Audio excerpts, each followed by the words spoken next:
Sergio Perez's Formula One seat is on the line, but he shouldn't count on receiving any special treatment from Max Verstappen, even if his career hinges on him clinching the second spot in the championship.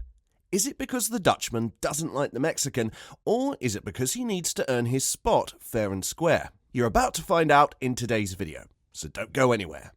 As we approach the conclusion of a season where Verstappen has clearly been the dominant force to the extent that he could secure the championship in Qatar with just a 6th place finish in Saturday's sprint race, it's evident that Perez has struggled to match up to the standards expected in the Red Bull partnership.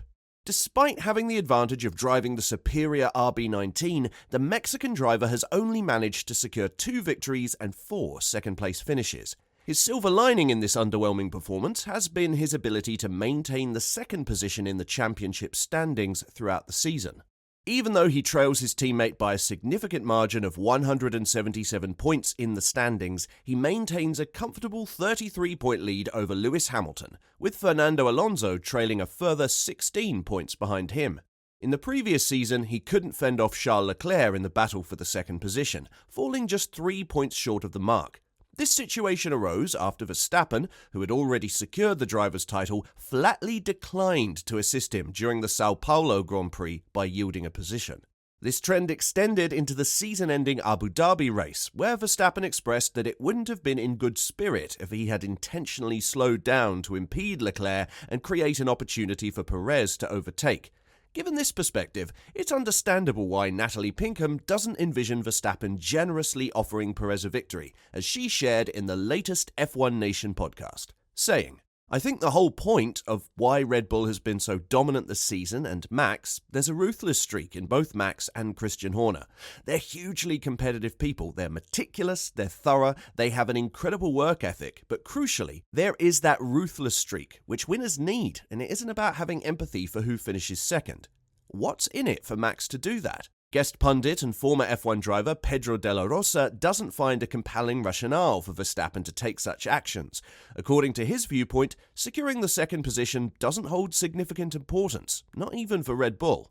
He said, "It very much depends if helping your teammate means that you are going to keep winning, that's fine. But if you're going to give away wins just for the sake of helping your teammate, it isn't good for the team. It's not good for Max, it's not good for anyone." But the question really is, once Red Bull have already been crowned world champion in the Constructors' Championship and the Drivers' Championship in a few days, is there really a need? Or what is it to finish second for Checo? Does it mean a lot?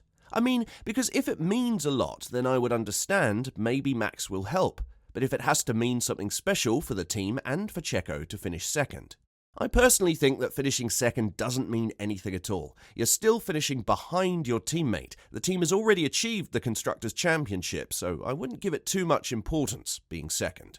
On the other hand, Tom Clarkson has a different perspective. He believes that if Perez fails to secure the second position in the championship, his future with Red Bull might be in jeopardy. Clarkson said, "I think for Checo, it's a huge thing to finish second. If he doesn't finish second, in that RB19, the team will not look favourably. It's sort of every time they look at the result sheet at the end of the year, they're just going to be reminded of how Checo has misfired this year, and I think it could speed up his exit from the team. Quite frankly, I think his future at Red Bull might even depend on that second place." Red Bull Motorsport advisor Helmut Marko has hinted at this possibility, stating to Marca that Perez has to secure the runner-up position in the championship for Red Bull to fulfill their contractual commitments for the year 2024. If you missed it, here's what Marko said. "We have a commitment to him. He has to finish second in the championship. We have a contract. He creates the pressure for himself. Honestly, whoever is Max's teammate has a very hard and difficult life. Should Sergio Perez fall short, Red Bull might look into moulding yet another young driver into a championship contender, as they've done before. Eddie Jordan, the legendary F1 team boss, believes that Red Bull should consider replacing Perez with Liam Lawson, as he sees this move as an opportunity for Red Bull to potentially nurture another talent in the vein of Sebastian Vettel. Liam Lawson's prospects for the 2024 season appear to be on hold, as AlphaTauri has chosen Daniel Ricciardo and Yuki Tsunoda instead.